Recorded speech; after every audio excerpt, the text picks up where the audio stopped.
성탄 보내셨습니까? 성탄에 오신 우리 예수님을 통해서 우리의 삶의 새로운 은혜가 다시금 충전되어졌으리라 믿습니다. 그 은혜가 우리를 또한 살게 하는 줄로 믿습니다. 성탄을 보내면서도요, 저도 많은 사랑을 받은 것 같습니다. 누군가는 안부 인사도 해주시고 또 직접 오셔서 밥도 사주시고 때로는 식사비를 보내주시기도 했습니다. 개척교회다 보니 더 마음이 쓰인다 말씀하시면서 힘내라는 격려의 말씀도 해주셨습니다. 혼자가 아니구나. 하나님께서 이러한 동력자들을 통하여 위로해 주시고 또 채워주시는 은혜가 있기에 또 이렇게 오늘도 하나님 앞에 예배하며 우리에게 주신 사역들을 감당하는구나라는 마음을 먹게 됩니다. 기대하지 않았던 여러분들을 통해서 귀한 사랑을 받고 은혜의 소식들을 전하고 듣고 나니 왠지 마음이 행복해졌습니다. 주변의 사람들을 통해 받은 사랑, 그분들을 만나고 함께 한다는 것만으로도 굉장한 힘이 되는 거죠. 교회 속에 누군가가 목사를 위해서 기도해 주는 분이 계신다는 것 자체가 참 큰 힘이 되는 것 같고요. 또 함께 이렇게 작지만 예배할 수 있는 것 자체가 얼마나 큰 감사요 은혜인지 모르겠습니다. 오늘 본문에 보면요, 많은 사람들이 예수님을 기다렸습니다. 많은 사람들이 예수님을 기대하며 메시아의 대망 사상 속에서 다시 오실 메시아가 이 땅을 구원해 주실 거다라는 그 마음을 가지고 사람들은 삶을 살았습니다. 우리의 삶에서도요, 뜻밖의 누군가를 만나면 굉장히 행복하지 않습니까? 그 사람이 나에게 참 소중한 사람이거나 내가 기다렸던 사람인데 그가 내 앞에 다가오면 굉장한 기쁨일 것입니다. 또다시 만나고 싶은 소망 속에서 그를 또 기다리게 됩니다. 여러분들은 그렇다면 우리 마음 가운데 깊이 기다리며 소망했던 예수님을 만나셨습니까? 여러분, 그리고 주님이 늘 나의 삶에 오시기를 기대하며 살아가고 있습니까? 예수를 만난 사람은 오늘 본문 누가복음에서는요, 3명뿐입니다. 그들은 어떻게 예수님을 만났고 주님은 그들을 어떻게 대하고 있는지 그 의미를 우리가 말씀을 통해서 살펴보기를 원합니다. 먼저 2장 8절 이하에 우리가 읽진 않았지만 말씀을 보시면 먼저 주님을 만난 사람들은요, 목자들이었습니다. 자, 그런데 2장 8절의 말씀을 보면 그 지역의 목자들이 밤에 밖에서 자기 양떼를 지키더니라고 말씀을 합니다. 그들은 밤새도록 자기의 양을 지키는 일을 한 것입니다. 오늘 본문의 목자들은 진정한 자기 양을 사랑하는 목자들이죠. 그렇지 않았다면, 사꾼이었다면 그 양들이 짐승들에게 잡혀 죽던 말든 신경 쓰지 않았을 것입니다. 캄캄한 밤 잠을 자지 않고 그 양들을 지켰던 목자들. 우리가 이 땅에서 주님의 다시 오심을 기대하며 우리가 하나님을 기다린다는 것은요, 어찌 보면 아무것도 하지 않고 하늘만 바라보면서 주님 다시 옵소서라고 고백하는 것이 아니라는 것입니다. 오늘 본문의 목자들처럼 내게 주어진 삶에 우리가 최선을 다하여 우리의 믿음의 삶을 살아드림으로 주님께서 언제 오실지라도 우리가 그 주님을 맞이할 수 있는 그런 삶의 준비를 하는 것이 우리가 주님을 만날 수 있는 준비된 자의 모습이라는 것입니다. 오늘 목자들은요, 자신의 삶에 최선을 다했습니다. 끝까지 충성하며 자신의 일에 충성했을 때 주님은 그들을 만나 주신 것입니다. 그리고 2장 25절 이하에 보면 시몬이 등장합니다. 성경은 시몬을 어떻게 표현하고 있습니까? 의롭고 경건하여 이스라엘의 위로를 기다리는 자라. 성령이 그 위에 계시더라. 시몬은요, 하나님께서 평가하실 때 의로운 사람이라고 말씀을 하고 있습니다. 그리고 경건한 삶을 산 사람이었습니다. 시몬의 삶은요, 성령이 늘 함께 하시는 은혜가 있는 사람이었죠. 이스라엘의 위로를 기다리는 자라 성령이 그 위에 계시더라. 진정한 구원의 주님을 만날 수 있는 사람은요, 바로 주님을 의지하는, 주님의 의를 통하여 삶을 경건으로 세워가는 자가 주님을 만날 수 있는 것입니다. 여러분, 우리 인생 가운데 왜 우리의 행위의 신앙이 중요합니까? 우리가 믿음을 가졌다면 그 믿음에 합당한 삶의 모습이 우리의 삶을 통하여 드러나야 되는데, 바로 그것을 성경은 의로운 행위라고 말씀하고 있습니다. 또한 공동체를 향한 하나님의 위로를 기대하며 성령으로 충만한 삶을 사는 사람이 주님을 만날 수 있는 것이죠. 교회 속에서 날마다 목사님들이 성령 충만 받아야 합니다. 우리 속에 성령의 충만함을 채워야 합니다라고 고백하는 이유가 무엇입니까? 성령의 내주하심이 있어야 주님을 만날 수 있는 통로가 열려지는 것입니다. 내 힘으로 그것이 되는 것이 아니기에 오직 하나님 주시는 성령의 은혜를 통하여 우리가 하나님을 만날 수 있는 것이죠. 그러기 위해서는 먼저 내가 성령을 담을 수 있는 그릇을 준비할 수 있는 의의 삶으로, 하나님 앞에 아름다운 복음의 삶으로 우리가 주님 앞에 세워질 때 하나님은 그 속에 성령을 주시고 우리가 주님을 만날 수 있는 자리로 인도해 주는 것입니다. 또한 세 번째로 2장 36절 이하의 말씀을 보시면 안나라 하는 여 선지자가 등장을 합니다. 또 아셀 지파 비누엘의 딸 안나라는 선지자가 있어 나이가 매우 많았더라. 그가 결혼한 후에 7해 동안 남편과 함께 살다가 남편이 세상을 떠나게 됩니다. 결혼하고 나서 얼마 되지 않아서 남편을 잃고 홀로 가부의 삶을 살아가며 평생의 시간들을 보내왔습니다. 당시에 가부로 산다는 것은요, 너무나 힘들고 어려운 삶이었죠. 성경에서 약자를 표현할 때 고아와 가부와 나그네를 이야기합니다. 가부의 삶은 어쩌면 한이 많은 삶 아니겠습니까? 젊은 나이에 남편을 잃고 시대적 상황 속에서 가부가 설 수 있는 자리가 없는 그런 시대 속에 홀로 산다는 것이 얼마나 힘들고 어려웠는지 우리는 분명 상상할 수가 있습니다. 그러나 안나는요, 그럼에도 자신의 상황에 대해서, 자신이 만난 그 현실에 대해서 원망하거나 불평하지 않습니다. 오히려 그녀의 삶은 성전을 떠나지 아니하고 주야로 금식하며 기도함으로 하나님을 섬겼다라고 말씀합니다. 37절 말씀에 가부가 되고 84세가 되었더라. 이 사람이 성전을 떠나지 아니하고 주야로 금식하며 기도함으로 섬겼더니. 안나의 삶은요, 한마디로 교회 중심, 기도 중심의 삶이었습니다. 주님은 그런 안나를 만나 주신 것이죠.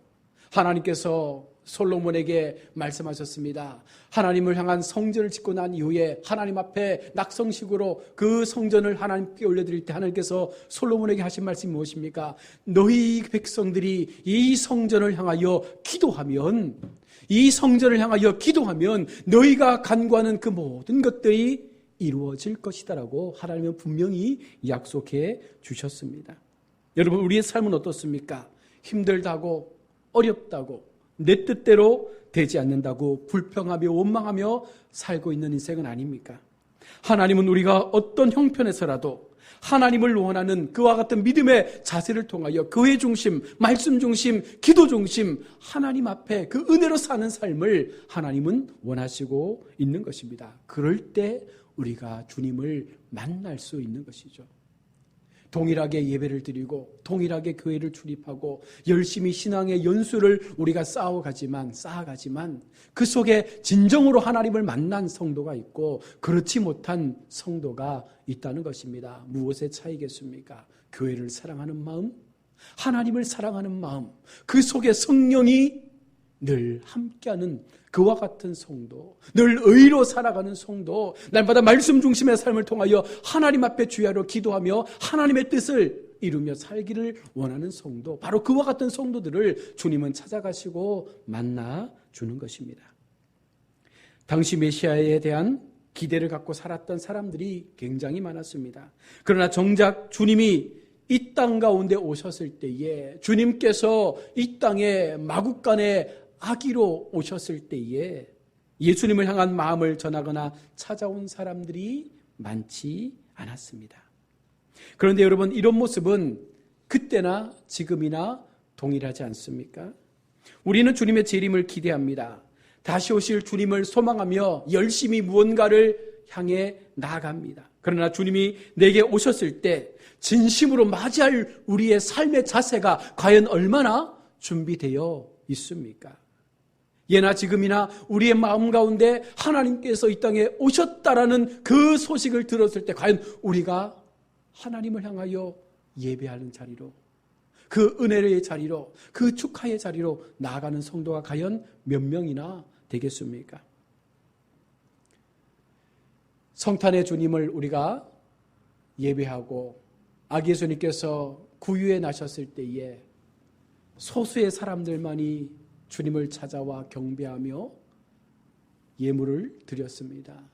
많은 사람들, 수많은 유대인들이 메시아를 기다렸지만 정작 메시아가 왔음에도 불구하고 그것을 알지 못한 채 오히려 어느 누구도 빈방을 내어주지 못해서 구유에 누이신 그 예수님께서 오늘 어쩌면 우리의 삶 가운데에도 그렇게 오실 수 있는 것입니다. 자, 그러면 예수님을 만난 시몬과 안나와 목자들이 왜 그들은 예수님을 만나고 기뻐했을까요? 첫째, 그들은 하나님을 사랑했기 때문에 그 속에 하나님을 만난 기쁨이 더 넘쳐난 것입니다. 그들이 사랑한 하나님은요, 허상의 사랑이 아니라 진정한 사랑으로 이 땅에 죄를 사하시고 우리의 모든 그 삶의 구원을 위하여 이 땅에 오신 메시아이시기 때문에 그 사랑으로 그들은 주님을 찾아간 것입니다. 그럴 때 주님은요, 그들에게 진정한 기쁨이 되어졌습니다. 이 땅에 구원자로 오신 주님의 탄생과 만남은 그들에게는요, 무엇과도 비교할 수 없는 기쁨이죠. 여러분, 우리가 처음 주님을 만났을 때 얼마나 기뻐했습니까? 그 첫사랑의 신앙을 경험했을 때 얼마나 우리 마음이 뜨거워지고 우리의 마음이 하나님 앞에 감격으로 나타났습니까? 여러분, 그 기쁨을 날마다 우리가 회복하며 살아야죠. 많은 교회에서 이런 얘기 하지 않습니까? 첫사랑을 회복해야 합니다. 처음 만난 그 사랑, 내게 찾아오셨던 그 하나님의 첫사랑, 나를 감동시켰고 나를 울게 하셨던 그 하나님의 사랑, 그 첫사랑이 우리의 삶 가운데 회복되기를 원합니다. 또 하나는 그들은 약속 때문에 기뻐한 것입니다. 어떤 약속 때문입니까? 주님을 만난 그들이 어떤 약속 때문에 기뻐했습니까? 바로 원수에게서 우리를 구원해 주시겠다라는 그 약속으로 그들은 기뻐합니다. 누가복음 1장 17절에서 말씀하는 이 사가랴의 노래는요, 우리 원수에게서와 우리를 미워하는 모든 자의 손에서 구원하는 일이라. 누가복음 1장 71절에서 하나님은요, 구약의 그 선지자의 예언을 가지고 와서 그들 속에 말씀하고 있는 것입니다. 우리의 원수에게서와 우리를 미워하는 자의 손에서 우리를 구원할 것이라. 얼마나 기쁜 소식입니까? 얼마나 놀라운 소식입니까? 이것을 들은 그들은 기뻐하지 않을 수 없었던 것입니다. 그들은 예수님이 왜 땅에 오셨는지를 아는 사람이에요. 왜 예수님께서 이 땅에 오셔서 십자가에 죽으셔야 하는지를 아는 사람들이었습니다. 그래서 그들은 주님께서 이 땅에 오심, 주님께서 이 땅에서 태어나심에 대하여 기뻐할 수밖에 없었던 것입니다. 자, 그런데 이렇게 좋은 예수님의 탄생을 이들만 기다리고 축하하고 싶었을까요? 아니죠. 어쩌면 많은 사람이 오랜 기다림과 그 소망 속에서 예수님의 탄생을 축하하고 싶었을 것입니다. 그러나 이들만이 예수님의 탄생을 축하하고 있습니다. 왜 그렇습니까? 그들은 예수님을 만났기 때문입니다. 아무리 마음으로 생각하고 기다려도 여러분, 우리가 주님을 만나는 자리로 나아가지 않으면, 그 마음이 하나님을 향하여 표현되지 않으면, 우리 마음 깊은 곳에 있는 주님을 향한 그 갈망하는 마음들이 우리의 삶을 통하여 고백되지 않으면 여러분, 그것은 경험할 수 없는 기쁨이 되는 것입니다. 오늘 이 세 부류의 사람들이 하나님 앞에 기쁨으로 주님을 만났던 이와 같은 모습들이 어쩌면 우리의 삶의 모습이 되어져야 되지 않겠습니까? 주님은요, 마태복음 7장 15절로 27절에서 산상수훈의 말씀을 통해서 우리 가운데 분명히 경고하고 있습니다. 헛된 소망만 붙잡고 사는 사람, 분명히 교회 속에 신앙생활을 하지만 그 마음들이 결코 하나님 앞에 온전함으로 드려지지 못한 사람을 향한 경고입니다. 양의 옷을 입고 온 일이, 양의 탈을 쓴 일이가 너무나 많다는 것입니다. 그 일이가 목사일 수도, 그 일이가 성도일 수도 있습니다. 여러분, 세상 사람이 아니라 목사요, 성도가 양의 탈을 쓴 일이라고 말씀을 하고 있습니다. 그런데 양의 탈을 쓴 그 일이가 여전히 교회 속에서 하나님의 오심을 기대하는 그와 같은 모습으로 신앙생활을 하지만 과연 그들 속에 기쁨이 있을까요? 과연 그들 속에 주님을 향한 그 소망이 진정한 소망으로 나타날 수 있겠습니까? 그래서 예수님께서 산상수훈을 마치면서 거짓 선지자를 삼가하라라고 말씀을 하는 것입니다. 오직 예수님만이 영원한 선지자이심을 믿고 예수님만을 만나야 된다라는 이 말씀을 우리 가운데 전하시고 있습니다. 참 선지자는 어떻게 할 수 있습니까? 참 선지자는 바로 존재와 열매로 알 수 있습니다. 예수님께서 우리에게 참 선지자가 되어주심을 우리가 어떻게 알 수 있습니까? 그분이 이 땅에 어떻게 오셨고, 그분이 어떻게 이 땅에서의 삶을 살아가셨고, 우리를 위하여 어떤 열매를 허락하셨는지를 보면 이분이 참 선지자인지를 알 수가 있는 것입니다. 하나님의 아들로 이 땅에 오셨습니다. 우리를 위해 십자가의 고난과 죽음을 당하셨습니다. 그리고 생명의 부활로 다시금 살아나셔서 그 영원한 부활의 영광을 우리 가운데 허락하신 아름다운 열매로 예수님은 우리에게 참 선지자가 되어지는 것입니다. 여러분, 그래서 우리는 주님을 만나야 되죠.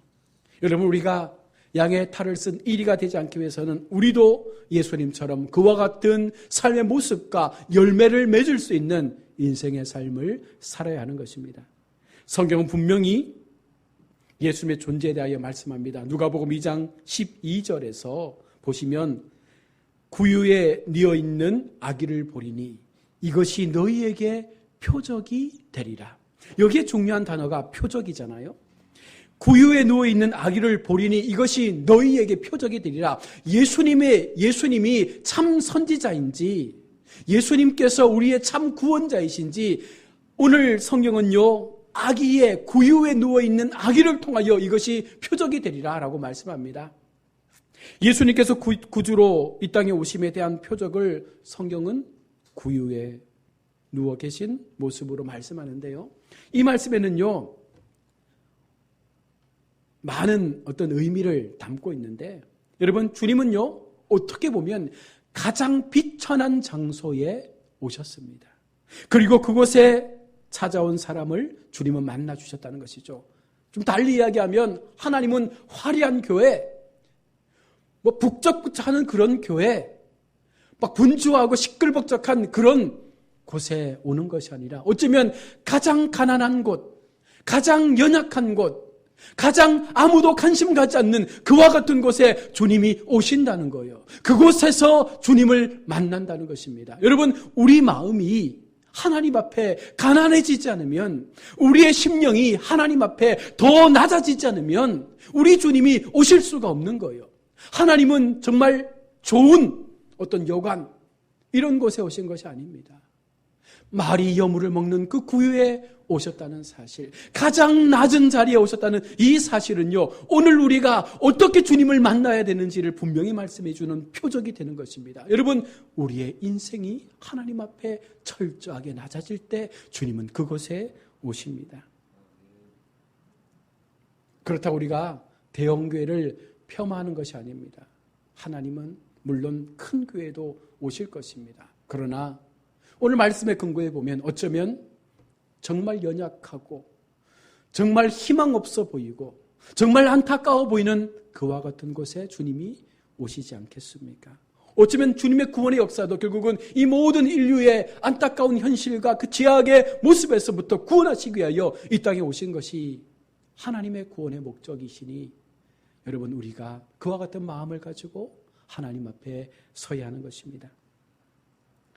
마태복음 7장 22절에 예수님을 기다리는 사람이 있었지만 진짜 예수님을 기다리는 사람은 없었습니다. 수많은 사람들이 허상의 주님을 쫓았어요. 그냥 무언가 새로운 변화가 일어났으면 좋겠다. 정말 큰 신이 나타나서 좀 이 세상을 좀 한번 바꿨으면 좋겠다라는 그와 같은 마음으로 주님을 기다렸지만 참 하나님을 기다린 사람이 없었다는 것입니다. 마태복음 7장 24절에 진짜 예수님의 탄생을 기다리고 만난 사람은요, 진짜 행하는 사람이었습니다. 여러분, 우리는 신앙의 삶을 행함으로 나타내야 합니다. 이 말을 듣고 행하는 자가 진짜 주님의 오심을 기다리고 기뻐하는 성도이며 주님을 만난 성도가 되는 것이죠. 성탄절을 보내고 이제 한 해의 마지막 수요 예배를 우리가 하나님 앞에 드리면서 우리는 진정으로 주님을 만나고 있는가? 우리는 진정으로 주님 앞에 낮은 자의 자리에서 주님께서 내게 오실 수 있는 그와 같은 삶의 준비를 하고 있는지를 돌아보아야 하는 것입니다. 모두가 메시아를 향한 대망의 마음을 갖고 있지만 모두가 주님을 만날 수는 없습니다. 여러분, 우리 스스로가 우리 자신에게 물어보십시오. 나는 주님을 만날 준비를 하고 있는가? 나는 오늘 목자들처럼, 시몬처럼, 안나처럼 정말 하나님 앞에 의로운 자로, 성령이 함께하는 자로, 교회 중심, 말씀 중심의 의로운 자로 그렇게 내 삶을 날마다 하나님 앞에 드릴 수 있는 믿음의 삶을 살아가고 있는지, 이것이 준비되어질 때 우리는 주님을 만날 수 있는 것입니다. 주님을 만나면 행복해질 수 있습니다. 그 행복은 세상이 줄 수 없는 진정한 가치요 기쁨이기에 우리는 마지막까지 그 삶을 위해서 살아가야 하는 줄로 믿습니다. 우리 남은 한 해 이제 정말 얼마 남지 않았습니다. 마지막까지 마무리 잘 하셔서 하나님 앞에 결산 우리 하실 준비를 잘 하시고 또 새로운 새해 우리가 믿음으로 살아갈 때에 더 이상 후회하거나 우리의 선택에 대해서 우리가 포기하는 그런 삶이 아니라 정말 주님의 뜻대로 살아갈 수 있는 2023년에는 더 놀라운 하나님의 역사를 기대하며 끝까지 하나님의 은혜를 붙잡는 진정한 행복의 가치를 누릴 수 있는 우리 모든 성도님들 다 될 수 있기를 주님의 이름으로 축원합니다. 아멘.